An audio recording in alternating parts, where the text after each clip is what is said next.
Mis padres le compraron a mi hermana un apartamento de lujo, pero me dieron a mí los documentos de pago. Hemos decidido que tú deberías pagar este préstamo. Me negué, y me demandaron por $650.000. La jueza vio la verdad. Mis padres le compraron a mi hermana un apartamento de lujo, pero me dieron a mí los documentos de pago. Hemos decidido que tú deberías pagar este préstamo. Me negué y me demandaron por $650.000. La jueza vio la verdad. Tengo 32 años y durante los últimos 8 años he trabajado como analista financiera en una firma de tamaño mediano en el corazón de Boston. Si me encontraras en la calle, probablemente verías a una mujer que tiene su vida completamente en orden. Llevo trajes a medida. Pago mis facturas de tarjeta de crédito en su totalidad cada mes. Y tengo una cartera de jubilación de la que estoy genuinamente orgullosa. Pero lo que no verías son las décadas de condicionamiento emocional y resentimiento silencioso que construyeron los cimientos de mi feroz independencia. Para entender cómo mi familia terminó en un tribunal destrozándose por un fraude inmobiliario masivo, tienes que entender la dinámica en la que crecí en Connecticut. Mis padres, Beatriz y Ricardo, criaron a 2 hijas. Yo soy la mayor, la confiable, la que básicamente era tratada como un tercer padre o una póliza de seguro andante. Mi hermana menor, Camila, tiene 28 años. Decir que Camila era la niña dorada sería el eufemismo del siglo. En nuestra casa, las leyes de la gravedad se aplicaban de manera diferente a ella. Si yo llegaba a casa con un notable alto en un examen de matemáticas del instituto, me castigaban una semana y me daban un sermón sobre cómo mi futuro se me escapaba de las manos. Si Camila llegaba con un suficiente, mis padres la llevaban a tomar un helado para animarla porque el profesor claramente estaba siendo irrazonable y demasiado duro con su frágil autoestima. Era un tipo de favoritismo sutil e insidioso, del tipo que te hace cuestionar tu propia cordura de niña. Cuando cumplí 16, recibí una palmada en la espalda y un pase de autobús para poder ir a mi trabajo después de la escuela en el supermercado. Cuando Camila cumplió 16, había un sedán brillante y ligeramente usado esperando en la entrada con un lazo rojo. Cuando llegó el momento de la universidad, me dijeron que el carácter se forja a través de la lucha. Mis padres contribuyeron exactamente con $0 a mi educación. Trabajé 20 horas a la semana en la biblioteca del campus, comí fideos instantáneos hasta que el olor me daba náuseas y saqué enormes préstamos estudiantiles para cubrir el resto. Me gradué con honores, cargando una montaña de deudas que pasé toda la década de mis 20 pagando agresivamente. Camila, por otro lado, fue a 3 universidades de artes liberales diferentes en un lapso de 6 años. Cambió de carrera 4 veces, desde historia del arte hasta moda sostenible, antes de abandonar por completo para, según ella, encontrar su verdadero centro. Mis padres, Beatriz y Ricardo, pagaron su matrícula completa de su bolsillo cada vez. Pagaron sus apartamentos fuera del campus, sus libros de texto que nunca abrió y sus viajes de fin de semana con amigos. Para cuando Camila tenía 26 años, iba de un trabajo de salario mínimo a otro, renunciando cada vez que un gerente la miraba mal. ¿Y a quién llamaban mis padres cuando Camila agotaba sus tarjetas de crédito? A mí. Empezó con poco. $100 por aquí para arreglar sus frenos. 200 por allá para cubrir sus facturas de servicios públicos para que no le cortaran la luz. Lo presentaban como un deber familiar. Decían cosas como, te va muy bien en la ciudad. Ganas mucho dinero. Tienes que ayudar a tu hermana porque la familia cuida de la familia. Anhelaba su aprobación desesperadamente. En el fondo, la niña dentro de mí pensaba que si era lo suficientemente responsable, generosa y exitosa, finalmente me mirarían como miraban a Camila. Pensé que finalmente estarían orgullosos. Pero yo no era una hija para ellos. Era un plan de jubilación. Era una red de seguridad. Y estaba a punto de descubrir hasta dónde estaban dispuestos a llegar para asegurarse de que Camila nunca tuviera que enfrentarse al mundo real. Era una tarde de martes perfectamente normal a principios de abril. El clima en Boston apenas comenzaba a calentarse y había salido de la oficina sintiéndome bastante bien por un informe trimestral que acababa de finalizar. Tomé el metro de regreso a mi apartamento, compré un café y me detuve en la sala de correo en el vestíbulo de mi edificio. Mezclado con el correo basura habitual, los folletos del supermercado y un catálogo al que nunca me suscribí, había un sobre grueso y pesado de correo prioritario de una compañía hipotecaria con sede en Massachusetts. Recuerdo mirar el remitente, con el ceño fruncido por la confusión. Yo alquilaba mi apartamento. No tenía planes inmediatos de comprar una propiedad y ciertamente no había solicitado ningún tipo de préstamo hipotecario. Mi primer pensamiento fue el robo de identidad. Oyes hablar de estas cosas todo el tiempo. Hackers robando datos, abriendo tarjetas de crédito a nombre de otra persona, pero... ¿una hipoteca entera? Abrí el sobre de cartón pesado allí mismo en el vestíbulo, apoyada contra el metal frío de los buzones. Saqué una pila de densos documentos legales unidos por un clip grande. Pasé a la primera página y se me cortó la respiración por completo. Allí, impreso en nítida tinta negra, estaba mi nombre legal completo como la prestataria principal. Era un paquete de aprobación finalizado para una hipoteca de tasa fija a 30 años sobre un apartamento de lujo ubicado en Winchester, un suburbio muy próspero y caro de Boston. Mis ojos recorrieron la página, deteniéndose en el monto total del préstamo, $650,000. El pago mensual estaba claramente detallado, incluyendo impuestos y seguros, exigiendo casi $4,000 al mes. Mi corazón martilleaba contra mis costillas como un pájaro atrapado. Pasé las páginas frenéticamente. Vi una firma en tinta que se parecía inquietante y aterradoramente a la mía.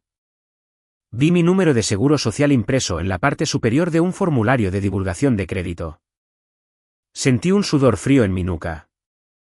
Inmediatamente saqué mi teléfono y marqué el número de servicio al cliente que aparecía en la parte superior del membrete. Mis manos temblaban tanto que se me cayeron las llaves al suelo.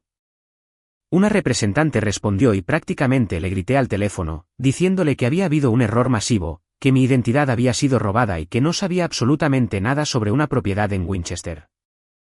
La representante pidió mi número de seguro social para verificar la cuenta.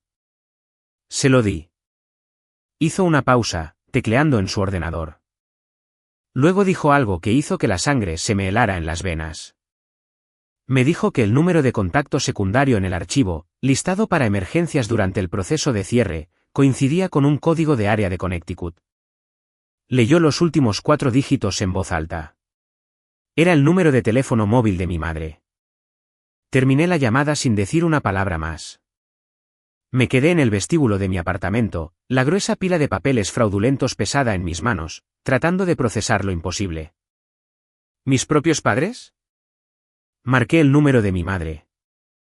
Beatriz respondió al segundo timbre, sonando alegre con la televisión reproduciendo algún programa de entrevistas diurno de fondo. Me salté las formalidades.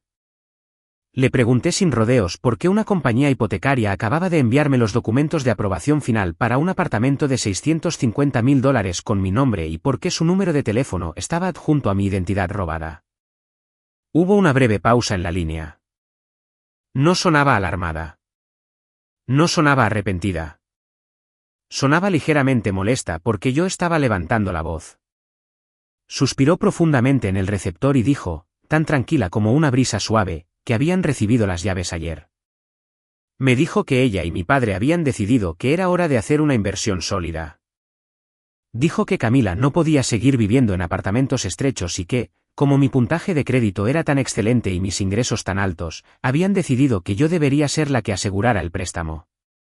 Antes de que pudiera siquiera gritar, me dijo que me tomara la tarde libre mañana y condujera hasta Connecticut para cenar.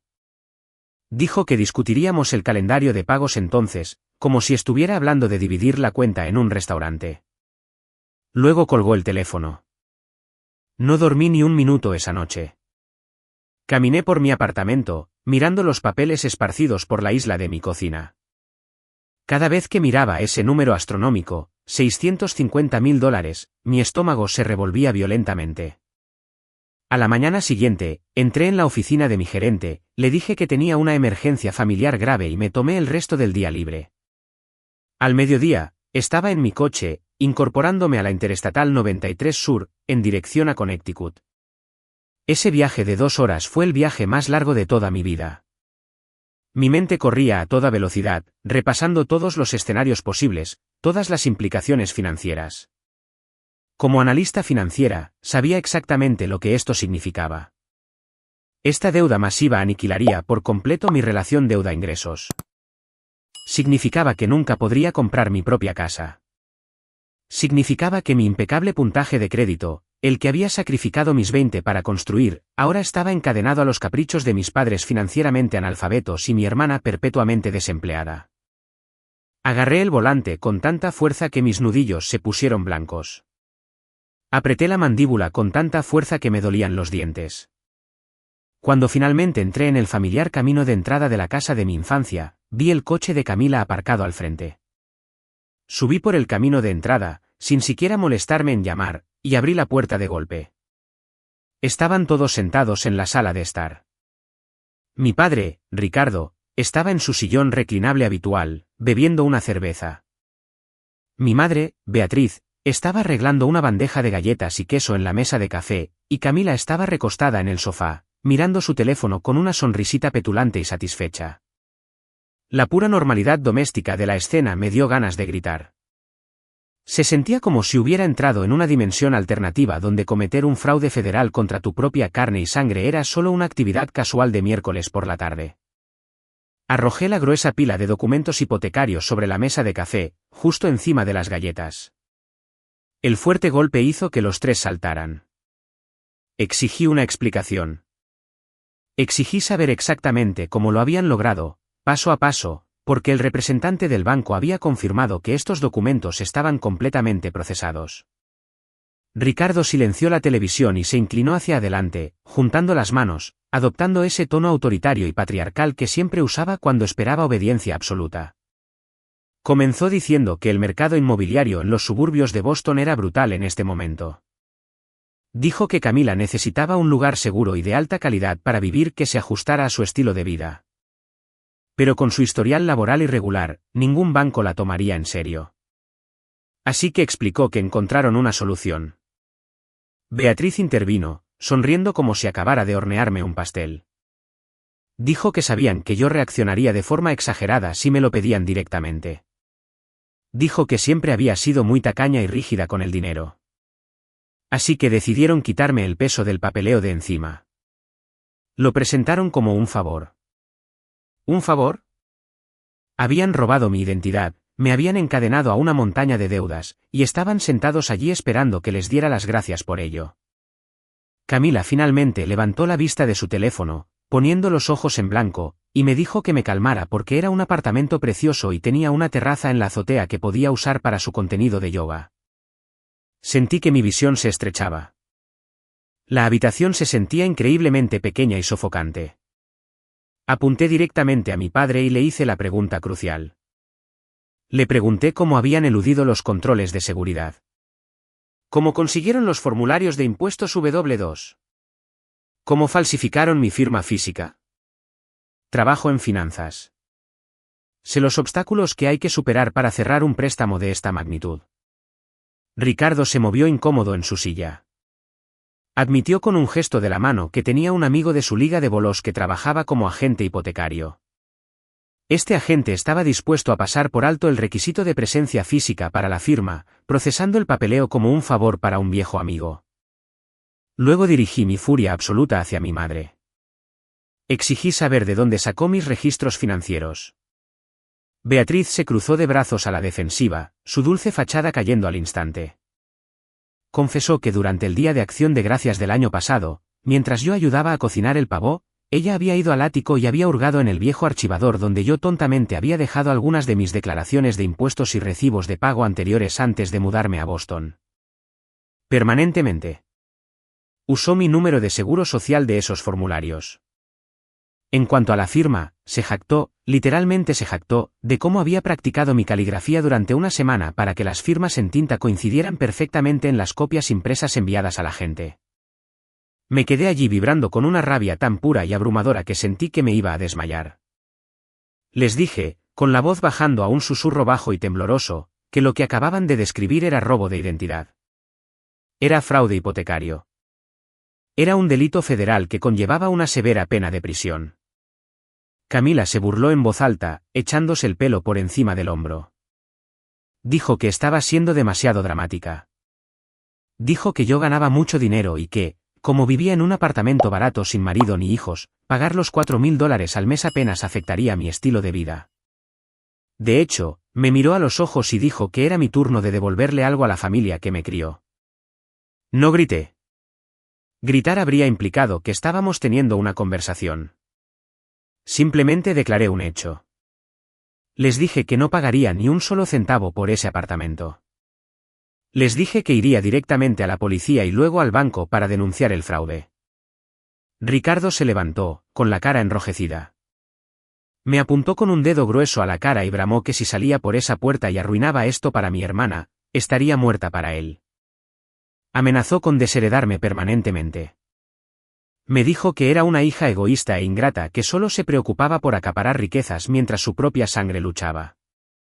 Beatriz comenzó a llorar lágrimas falsas y teatrales, lamentándose de cómo estaba destrozando a la familia por unos trozos de papel. Miré a las personas que me habían criado. Miré a la hermana que felizmente había visto cómo me explotaban para su beneficio. Me di cuenta en ese momento de que nunca había tenido una familia. Solo era un recurso para ser explotado. Me di la vuelta, salí por la puerta principal y no miré atrás. Se omite la sección del like y suscríbete para mantener el flujo de la narrativa. El viaje de regreso a Boston fue una neblina de adrenalina y desolación. Cuando finalmente entré en mi apartamento, el silencio de las habitaciones vacías se sintió diferente. Se sentía como un búnker. A la mañana siguiente, me presenté en la oficina con ojeras, completamente incapaz de concentrarme en las hojas de cálculo. Llevé a mi colega Juliana a una sala de conferencias privada. Juliana es aguda, sensata y su hermano es abogado. Me derrumbé y se lo conté todo.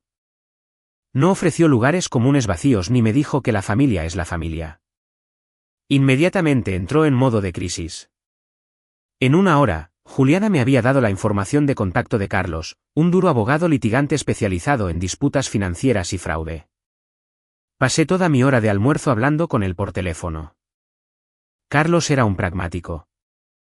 Escuchó mi historia frenética, tomó nota de los detalles y luego me dio una dosis de realidad que se sintió como un chorro de agua helada. Me dijo que desenredar una hipoteca fraudulenta de $650.000 no iba a ser un proyecto rápido de fin de semana. Como mis padres habían usado mi número de seguro social real y habían falsificado mi firma perfectamente en documentos físicos procesados por un agente con licencia, el banco iba a asumir que la deuda era válida hasta que se demostrara legalmente lo contrario. Bajo las estrictas instrucciones de Carlos, pasé las siguientes 48 horas en una guerra administrativa. Contacté a las 3 principales agencias de crédito y puse un bloqueo absoluto y total en mi perfil de crédito, impidiendo que nadie abriera ni siquiera una tarjeta de crédito de una tienda a mi nombre. Redacté declaraciones juradas afirmando explícitamente que mi firma había sido falsificada y que mi identidad había sido robada por mis padres, Beatriz y Ricardo. Envié estas declaraciones juradas por correo certificado al Departamento de Fraude de la compañía hipotecaria, a la Oficina Local de Registros de Propiedad del Condado y a la empresa matriz del agente. Cuando finalmente conseguí hablar con un investigador de fraudes del banco por teléfono, fueron fríos y sospechosos. Me trataron como si estuviera experimentando remordimiento del comprador y tratando de echarme atrás en un contrato que había firmado. Me dijeron que se abriría una investigación interna, pero que podría tardar hasta 6 meses en resolverse. Durante ese tiempo, la enorme deuda permanecería adjunta a mi informe de crédito. Me senté en la oficina de Carlos en el centro de la ciudad más tarde esa semana, entregando un cheque por un anticipo de $10.000. Ese dinero era mi fondo de emergencia. Era el dinero que había ahorrado saltándome vacaciones y viviendo frugalmente. Ver a Carlos deslizar ese cheque por su escritorio fue el momento en que la hemorragia financiera realmente comenzó. Me advirtió que me preparara. Dijo que una vez que mis padres se dieran cuenta de que no podían intimidarme para que cumpliera a puerta cerrada, intentarían destruirme públicamente. Me dijo que documentara cada mensaje de texto, cada correo electrónico, cada mensaje de voz. Tenía que convertirme en un fantasma, observando la destrucción de mi propia familia desde una distancia legal segura. La advertencia de Carlos fue aterradoramente precisa. Cuando mis padres se dieron cuenta de que había congelado mi crédito y había marcado oficialmente la hipoteca como fraudulenta, cortando su acceso a mi vida financiera, no retrocedieron. Fueron a la guerra. Y su arma preferida fue la humillación pública. Empezó con Camila. Como no podía ocupar legalmente el apartamento mientras el banco congelaba los fondos del cierre e investigaba el fraude, tuvo que volver a vivir en el sótano de mis padres. Furiosa porque su estilo de vida de lujo le había sido arrebatado, lanzó una campaña masiva de difamación en todas las redes sociales que tenía. Publicó vídeos muy editados y lacrimógenos sosteniendo a su perro, mirando directamente a la cámara y mintiendo descaradamente. Le dijo a sus miles de seguidores que su hermana mayor, rica y exitosa, le había prometido comprarle una casa para ayudarla a recuperarse. Afirmó que habíamos elegido el apartamento juntas, que yo había firmado los papeles y que, en el último segundo, por pura malicia y celos, me había echado atrás, dejándola esencialmente sin hogar y arruinada financieramente. Incluso creó una campaña de GoFundMe titulada «Ayuda a Camila a sobrevivir la traición de su hermana». El asalto digital fue inmediato. Mi teléfono empezó a vibrar sin cesar. Tías, tíos y primos con los que no había hablado en más de 5 años de repente se sintieron con derecho a opinar sobre mi moralidad. Mi bandeja de entrada se inundó de mensajes de texto agresivos y culpabilizadores. Me llamaron un monstruo corporativo codicioso. Me dijeron que había olvidado de dónde venía.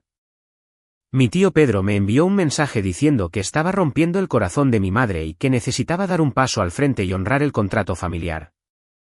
Se habían convertido en monos voladores, haciendo el trabajo sucio de mis padres manipuladores sin siquiera preguntar por mi versión de la historia. Seguí el consejo de Carlos al pie de la letra. No respondí a un solo mensaje. Hice capturas de pantalla de cada texto abusivo, cada vídeo mentiroso que Camila publicó y cada mensaje de voz amenazante que Ricardo dejó en mi contestador. Archivé todo en una carpeta digital segura. La contención que necesité para no gritar la verdad al vacío fue agonizante. En medio del coro de odio, hubo exactamente una voz de la razón. Mi abuela, Lorena, la madre de mi madre, me llamó una noche tarde. Casi no contesto, asumiendo que la habían enviado para darme otro sermón de culpa. Pero cuando contesté, su voz era suave y firme. No preguntó por el dinero. No me dijo que los perdonara. Simplemente dijo, conozco a mi hija, y sé que siempre te ha quitado a ti para darle a tu hermana. Lamento que esto esté sucediendo. Haz lo que tengas que hacer para protegerte. Esa breve y silenciosa validación de la abuela Lorena fue lo único que me impidió perder por completo el control de la realidad durante esas primeras semanas. Fue un pequeño ancla de cordura en una furiosa tormenta de manipulación. Pero el acoso digital fue solo el principio. Cuando se dieron cuenta de que los mensajes de texto no me estaban quebrando, mis padres decidieron cruzar una frontera muy física. El acoso digital era agotador, pero podía apagar mi teléfono. Sin embargo, no podía apagar mi vida real. Una semana y media después de la confrontación en Connecticut, la pesadilla se derramó en mi mundo profesional en Boston. Estaba sentada en mi escritorio ejecutando un modelo de datos complejo cuando la recepcionista llamó a mi extensión. Su voz era tensa por el pánico. Me dijo que había una mujer en el vestíbulo exigiendo verme y que estaba causando una escena. Mi estómago se desplomó hasta el suelo. Corrí al nivel de la calle y allí estaba mi madre, Beatriz. Estaba de pie en medio de nuestro impecable vestíbulo corporativo vistiendo su mejor ropa de domingo, gritándole al guardia de seguridad. Cuando me vio salir del ascensor, me señaló con el dedo y comenzó a gritar a todo pulmón para que todos, incluidos los socios de la firma que pasaban por allí, pudieran oír. Gritó que yo estaba robándole a mi propia familia, que estaba abandonando a mi hermana para que viviera en la calle y que era una autómata corporativa sin corazón y sin alma. Estaba absolutamente mortificada. Mi cara ardía de humillación. Hice una seña silenciosa a los guardias de seguridad, quienes tuvieron que flanquear físicamente a mi madre y escoltarla fuera por las puertas giratorias de vidrio mientras ella continuaba gritando mi nombre. Me quedé allí sintiendo los ojos de mis colegas ardiendo en mi nuca. Pero la actuación de Beatriz en el vestíbulo fue solo una distracción. Mientras ella montaba una escena abajo, mi padre Ricardo había ejecutado un ataque más calculado. De alguna manera había encontrado la dirección de correo electrónico directa del socio gerente principal de mi división. Ricardo envió un correo electrónico largo y muy manipulador afirmando que yo estaba pasando por una grave crisis de salud mental. Escribió que estaba teniendo delirios paranoicos, que estaba acusando falsamente a mi familia de delitos federales y que no era apta para manejar datos financieros sensibles de los clientes de la firma. Le pidió a mi jefe que interviniera y me instó a buscar ayuda psiquiátrica. 2 horas después del incidente del vestíbulo, me llamaron a una sala de conferencias estéril y sin ventanas con mi gerente y un representante de recursos humanos. Deslizaron una copia impresa del correo electrónico de Ricardo sobre la mesa. Sentada en esa silla, teniendo que explicar profesionalmente a mis superiores corporativos que mis padres estaban actualmente bajo investigación por un departamento de fraude hipotecario por falsificar mi firma en un préstamo de $650.000 fue el punto más bajo de mi carrera. Tuve que mantener una compostura absoluta. Expliqué la situación con calma, me ofrecí a proporcionar los informes policiales y las declaraciones juradas que había presentado, y les aseguré que este asunto legal personal no afectaría mi rendimiento laboral. Afortunadamente, mi jefe era un hombre razonable que vio a través del sabotaje flagrante. El representante de RR. HH. Me aseguró que mi trabajo estaba a salvo y me ofreció recursos de asesoramiento. Pero el daño a mi sistema nervioso ya estaba hecho. El estrés comenzó a manifestarse físicamente. Dejé de dormir. Me quedaba despierta a las 3 de la mañana, con el corazón acelerado, convencida de que la policía iba a aparecer y arrestarme por un fraude que no cometí. Perdí el apetito por completo, viviendo de café negro y tostadas secas. Cuando me duchaba, mechones de mi cabello se iban por el desagüe. Tenía 32 años y mis propios padres estaban tratando sistemáticamente de destruir mi reputación, mi carrera y mi cordura, todo para proteger a mi hermana de tener que pagar su propio alquiler. Me sentía completamente aislada, atrapada en una pesadilla despierta, esperando que la investigación del banco avanzara lentamente. Y justo cuando pensaba que no podían escalar la situación más, llegó la citación judicial oficial a mi puerta.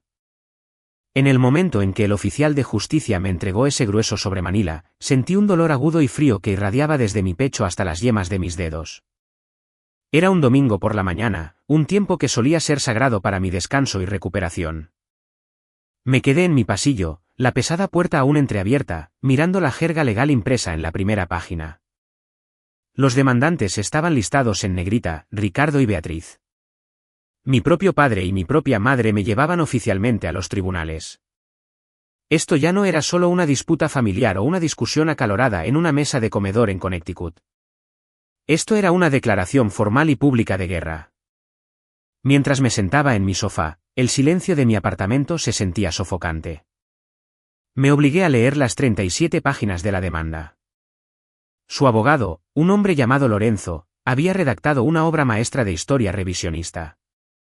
El documento alegaba que durante la última década, yo había entrado en un pacto familiar vinculante, aunque no escrito. Afirmaba que debido a que nuestra familia había apoyado mi desarrollo temprano, una mentira descarada, yo había aceptado servir como garante financiera para mi hermana, Camila, una vez que alcanzara el éxito profesional.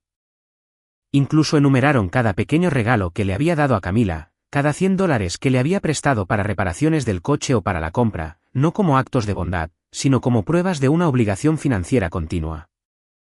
Me demandaban por el valor total del apartamento de lujo, $650.000. Afirmaban que mi repentina y maliciosa negativa a pagar la hipoteca les había causado un daño financiero catastrófico, trauma emocional y un incumplimiento de contrato que los dejaba responsables ante el banco. Leer esas palabras se sintió como ser manipulada a escala global. Ellos eran los que habían cometido fraude hipotecario federal. Ellos eran los que habían falsificado mi firma en documentos legales. Sin embargo, aquí estaban usando el mismo sistema legal que habían violado para tratar de extorsionarme hasta la sumisión. El lunes a primera hora de la mañana, estaba en la oficina de Carlos. Ni siquiera tenía una cita, pero su asistente vio la expresión en mi cara y me hizo pasar. Carlos leyó la demanda con una expresión sombría. Explicó que esto era una clásica guerra de desgaste. En el mundo del litigio, especialmente cuando hay familia involucrada, el objetivo a menudo no es ganar por los méritos de la ley. El objetivo es desangrar a la otra persona. Me dijo que aunque el caso estaba construido sobre una base de mentiras y afirmaciones verbales inaplicables, todavía tenía que defenderme. Si lo ignoraba aunque fuera por 21 días, podrían ganar un juicio por defecto y el banco podría embargar legalmente mi salario y confiscar mis activos. La realidad financiera me golpeó como un golpe físico. El anticipo de Carlos era de $10.000. Eso era casi cada centavo de mi fondo de emergencia, el dinero que había ahorrado trabajando hasta tarde, saltándome vacaciones y viviendo en un modesto apartamento de un dormitorio a pesar de mi salario de senior. Mientras autorizaba la transferencia bancaria, sentí una profunda sensación de luto. No solo estaba perdiendo mi dinero. Estaba perdiendo la manifestación física de mi arduo trabajo e independencia. Mis padres no solo intentaban robar mi futuro. Estaban extendiendo la mano hacia el pasado y robando los años de sacrificio que ya había soportado. Carlos se reclinó en su silla de cuero y me miró directamente a los ojos. Me dijo que los próximos meses serían los más difíciles de mi vida. Dijo que cuando personas como mis padres se ven acorraladas, no luchan limpio. No solo van tras tu cuenta bancaria, van tras tu alma. Salí de su oficina y caminé bajo la brillante luz del sol de Boston, sintiéndome como un fantasma en mi propia vida.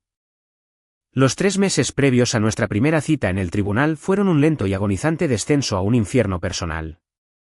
Debido a que la compañía hipotecaria todavía estaba técnicamente investigando el fraude, el préstamo permanecía activo en su sistema.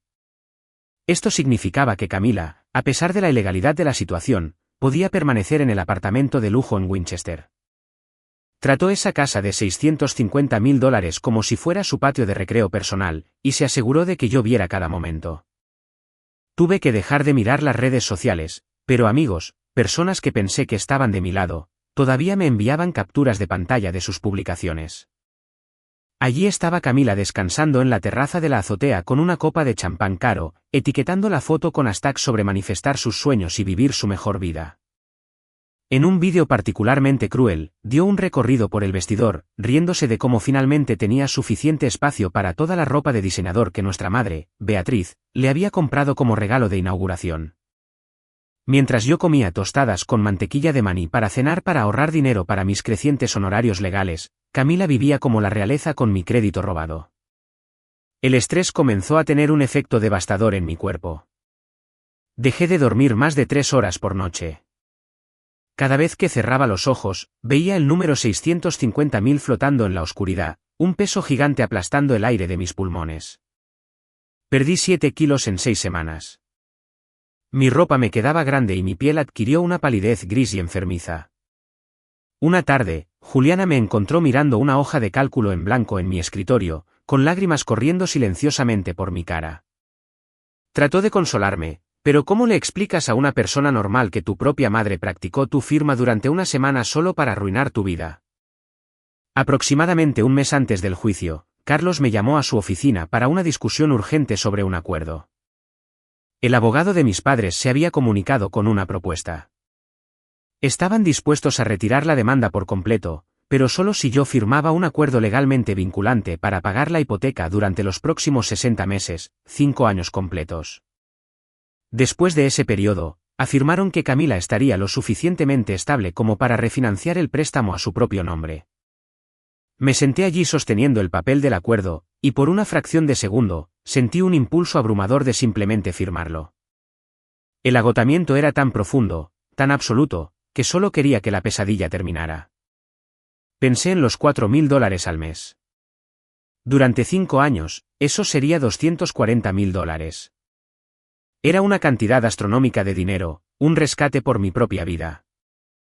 Miré la línea de la firma y pensé en mi madre.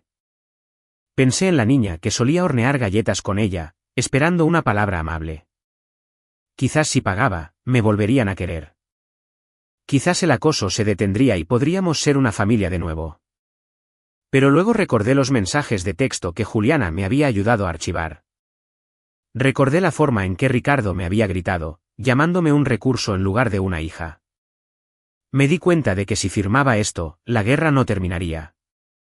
Solo sería el comienzo de una situación de rehenes de 5 años. Encontrarían una nueva razón para extorsionarme en el 6.º año.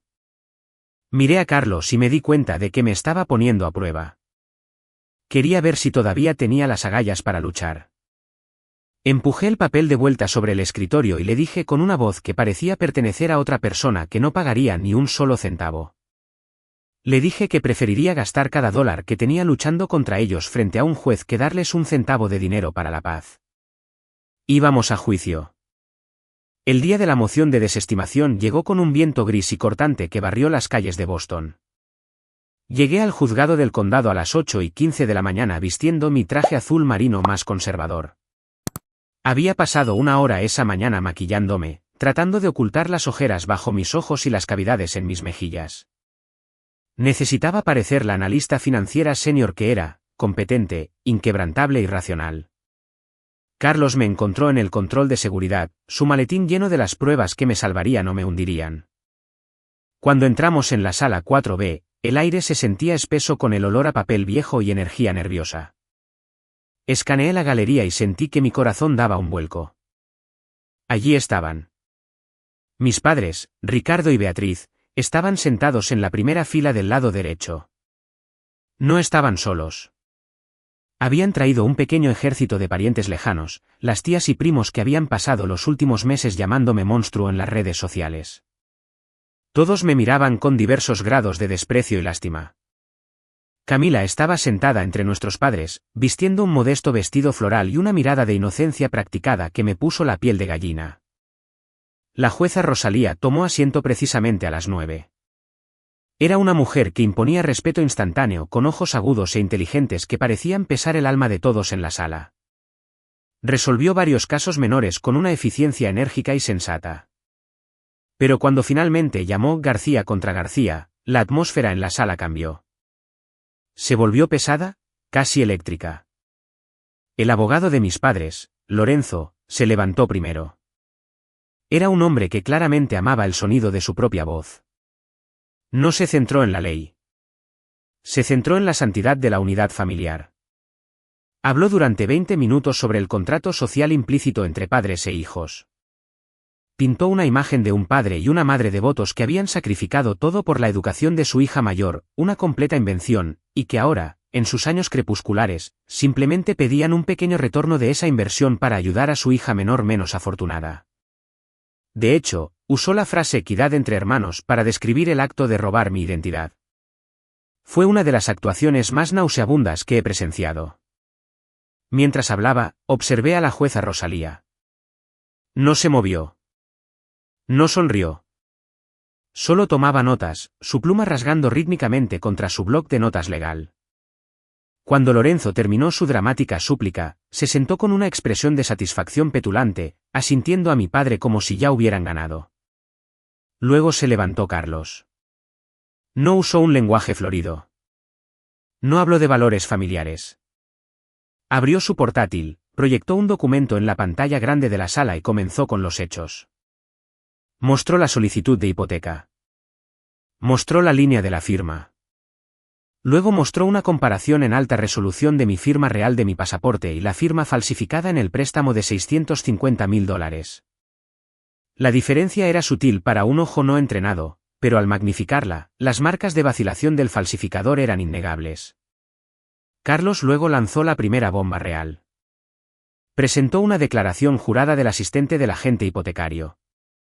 El asistente testificó que Ricardo les había dicho que yo estaba demasiado ocupada con una fusión corporativa de alto nivel para asistir a la firma en persona y que había autorizado a mi madre a firmar como mi apoderada legal, una afirmación para la cual no había cero documentación. Vi la cara de Ricardo ponerse de un profundo color púrpura moteado mientras las mentiras que había contado comenzaban a desmoronarse bajo la fría luz del tribunal. La jueza se inclinó hacia adelante, sus ojos entrecerrándose mientras miraba a mi padre. La paz que pensaban que habían comprado con su demanda estaba comenzando a arder. El momento más crítico de la audiencia llegó durante el contrainterrogatorio de mi madre, Beatriz. Había subido al estrado en un intento de humanizar su versión de la historia. Lloró a voluntad, secándose los ojos con un pañuelo de encaje, diciéndole a la jueza que yo siempre fui una niña difícil y fría que no entendía el significado del amor. Afirmó que teníamos un claro entendimiento verbal durante la Navidad anterior de que yo sería la prestataria principal del apartamento de Camila. Carlos se acercó al estrado de los testigos con una confianza tranquila y letal. No le preguntó sobre sus sentimientos. Le preguntó sobre su teléfono. Le recordó que bajo las reglas de descubrimiento del tribunal, todas las comunicaciones digitales relevantes debían ser entregadas. Mis padres habían cumplido, pensando que sus mensajes privados estaban a salvo porque habían usado una aplicación de mensajería de terceros. Estaban equivocados. Carlos había gastado $2000 en un experto en forense digital para recuperar el archivo eliminado de su copia de seguridad en la nube. Carlos proyectó un mensaje en la pantalla. Tenía fecha del 24 de noviembre, la noche antes del Día de Acción de Gracias. Era un mensaje de Ricardo a Beatriz. Decía: Isabella está siendo una mocosa terca con sus ahorros de nuevo. No nos dará el dinero para el pago inicial de Camila. Necesitamos seguir con el plan B, conseguir su número de seguro social de la caja fuerte en el sótano mientras está distraída con el pavo. Simplemente pondremos su nombre en los papeles y nos encargaremos de la gente nosotros mismos. Está demasiado obsesionada con su carrera como para arriesgarse a un escándalo luchando contra nosotros una vez que esté hecho. La sala se quedó en silencio sepulcral. Incluso la taquígrafa se detuvo por un segundo. Miré a Beatriz. Su rostro se había puesto completamente blanco, su boca colgando abierta. La fachada de madre amorosa no solo se agrietó, se hizo añicos en 1.000.000 de pedazos. Carlos luego mostró la respuesta de Beatriz. Ya tengo los números. Empezaré a practicar la firma esta noche.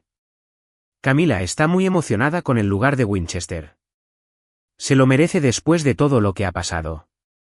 Isabella tiene suficiente. Ni siquiera extrañará los pagos mensuales una vez que reciba ese bono de analista senior. La voz de la jueza fue como un látigo cuando interrumpió. Le preguntó a Beatriz directamente y bajo juramento si había escrito ese mensaje. Beatriz comenzó a tartamudear, mirando a su abogado, luego a Ricardo, luego de vuelta a la jueza. Finalmente susurró un sí tan bajo que apenas se registró en el micrófono. Carlos se sentó. No necesitaba decir nada más. Le había mostrado al tribunal que esto no era un contrato implícito o un malentendido. Esto era una conspiración criminal calculada y premeditada para cometer robo de identidad y fraude bancario. Miré a Camila. Por primera vez en su vida, parecía aterrorizada. Se dio cuenta de que el apartamento de lujo, la terraza en la azotea y la vida bendecida que había estado presumiendo en Instagram estaban construidos sobre una base de delitos graves. La jueza Rosalía miró la pila de pruebas y luego a mis padres. Su expresión era de puro y absoluto asco. Anunció que se tomaría un receso de 20 minutos antes de emitir su fallo, pero ordenó que nadie, especialmente mis padres, abandonara el edificio. Mientras salía, la galería estalló en susurros frenéticos y ahogados. Mis tías y primos, los que habían sido tan vocales en su odio hacia mí, ahora miraban al suelo, negándose a hacer contacto visual con Ricardo o Beatriz. La marea había cambiado, y las consecuencias iban a ser bíblicas. Cuando la jueza Rosalía regresó al estrado, el silencio en la sala era tan pesado que se sentía como un peso físico. No perdió el tiempo.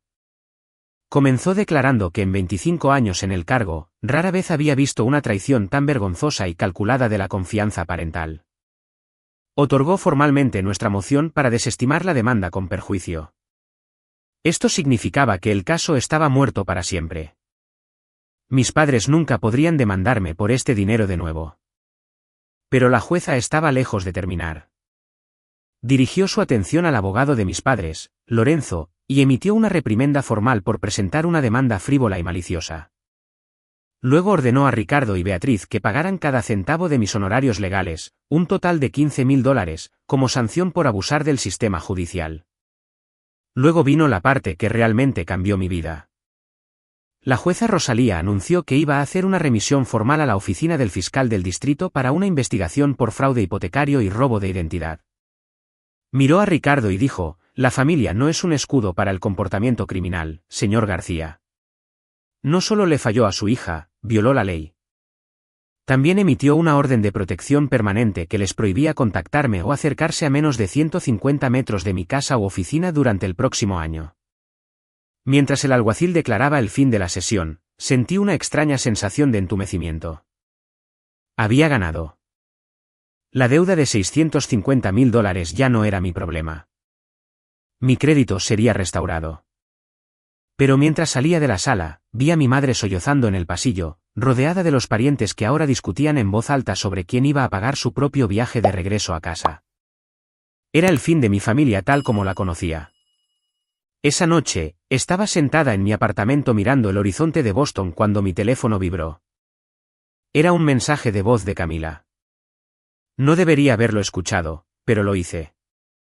Estaba claramente intoxicada, su voz pastosa por la rabia y la desesperación. Gritó que debido al fallo de la jueza, la compañía hipotecaria había anulado oficialmente el préstamo. El banco estaba iniciando una ejecución hipotecaria inmediata sobre el apartamento de lujo en Winchester. Tenía 30 días para irse. Me dijo que Ricardo estaba en medio de un ataque de nervios porque la sanción de $15.000, combinada con las comisiones de recuperación del banco, los estaba llevando a la bancarrota total. Iban a perder su casa en Connecticut. Iban a perderlo todo. Me llamó desalmada y me dijo que esperaba que disfrutara de mi precioso dinero porque era lo único que me quedaba en el mundo. Dijo que yo había destruido a la familia. Escuché el mensaje una vez, luego lo borré. Me di cuenta entonces de que yo no había destruido a la familia. Ricardo y Beatriz habían destruido a la familia en el segundo en que decidieron que su amor por Camila valía el sacrificio de mi vida. Habían apostado mi futuro a una mentira y habían perdido. Sentí una profunda y vacía tristeza por los padres que una vez deseé tener, pero por las personas que acababan de intentar arruinarme, no sentí nada más que una sensación limpia y fría de cierre. La paz que habían intentado extorsionarme finalmente era mía, pero había llegado al costo de cada puente que alguna vez tuvimos. Unas semanas después de que se asentara el polvo del juicio, recibí un correo electrónico que se sintió como un mensaje de otra vida. Era de mi tío Diego. Diego era el hermano mayor de mi padre, un hombre que no había visto desde que tenía 10 años. En nuestra casa, Diego siempre fue el villano. Mi padre Ricardo solía contarnos historias sobre cómo Diego era un traidor egoísta que había abandonado a sus padres ancianos y se había mudado a California sin mirar atrás. Me encontré con Diego para tomar un café en una pequeña cafetería en Cambridge. Se parecía mucho a mi padre, pero sus ojos eran diferentes. Había una amabilidad y una sabiduría cansada en ellos que Ricardo nunca poseyó. Mientras estábamos sentados allí, Diego me contó la verdadera historia de la familia García. Me dijo que a finales de la década de 1980, nuestro abuelo le había hecho exactamente lo mismo. Mi abuelo había usado en secreto el nombre de Diego y su floreciente crédito como joven ingeniero para sacar un préstamo masivo para un negocio de construcción en quiebra. Cuando el negocio colapsó, la familia se reunió alrededor de Diego y usó exactamente el mismo lenguaje que mis padres habían usado conmigo. Hablaron del deber familiar y el sacrificio. Le dijeron que si no pagaba, sus padres se quedarían sin hogar. Diego me dijo, con lágrimas en los ojos, que había cedido. Asumió la deuda. Pasó 15 años de su vida trabajando en 3 empleos, viviendo en un estudio y posponiendo la formación de su propia familia solo para pagar los errores de mi abuelo. Y la peor parte, una vez que la deuda fue pagada, no le dieron las gracias. Lo resintieron por la vergüenza que su conocimiento de la deuda trajo a la familia. Desplazaron su afecto hacia Ricardo, que había permanecido leal y nunca cuestionó la dinámica familiar porque era el que se beneficiaba del trabajo de Diego. Hiciste lo que yo no pude hacer, Isabella, dijo Diego, extendiendo la mano sobre la mesa para apretar la mía. Rompiste el ciclo. Te negaste a dejar que el fuego de su disfunción consumiera tu vida. Parece que tú fuiste la que destruyó a la familia, pero no lo hiciste. Simplemente dejaste de ser el combustible para su motor. Esa conversación lo cambió todo para mí. No se trataba solo de mí y Camila. Era un patrón intergeneracional tóxico de explotación financiera disfrazado de amor. Mi padre no solo había cometido un error. Estaba recreando la única versión de familia que conocía, una en la que los fuertes son cosechados para mantener a los débiles y manipuladores. Al mantenerme firme en ese tribunal, no solo había salvado mi puntaje de crédito. Había salvado a mis futuros hijos de tener que vivir esta pesadilla. Fui yo quien finalmente se levantó y dijo, la deuda se detiene aquí. Mientras caminaba a casa esa noche, la ciudad de Boston se sentía diferente. Se sentía como si finalmente me perteneciera. El peso de 20 años de tratar de ganarme el amor de personas que me veían como una mercancía se había ido. Me di cuenta de que la familia que había perdido era solo una historia que me habían contado para mantenerme dócil. La verdadera familia, la basada en el respeto, la honestidad y el apoyo genuino, era algo que tendría que construir por mí misma. Y por primera vez en mi vida, tenía los recursos, la fuerza y la libertad para hacer exactamente eso. Han pasado 18 meses desde que la jueza Rosalía emitió su fallo. Si me vieras hoy, podrías ver a la misma analista financiera senior, pero la mujer debajo del traje es completamente diferente. Mi puntaje de crédito ha sido completamente restaurado, y la hipoteca fraudulenta fue oficialmente eliminada de mi historial después de una larga y agotadora batalla con el departamento legal del banco. Con los $15.000 en honorarios legales que recuperé de mis padres, combinados con mi ascenso a líder de equipo, finalmente pude hacer algo que nunca pensé posible. Compré una casa. No un apartamento de lujo de $650.000 en Winchester para impresionar a extraños en Instagram, sino un hermoso adosado bañado por el sol en una parte tranquila de la ciudad. Firmé los papeles yo misma. Usé mi propio dinero. Y cuando crucé el umbral por primera vez, no sentí un peso sobre mis hombros. Me sentí ligera. Me sentí segura. Mi relación con mi hermana Camila sigue siendo inexistente.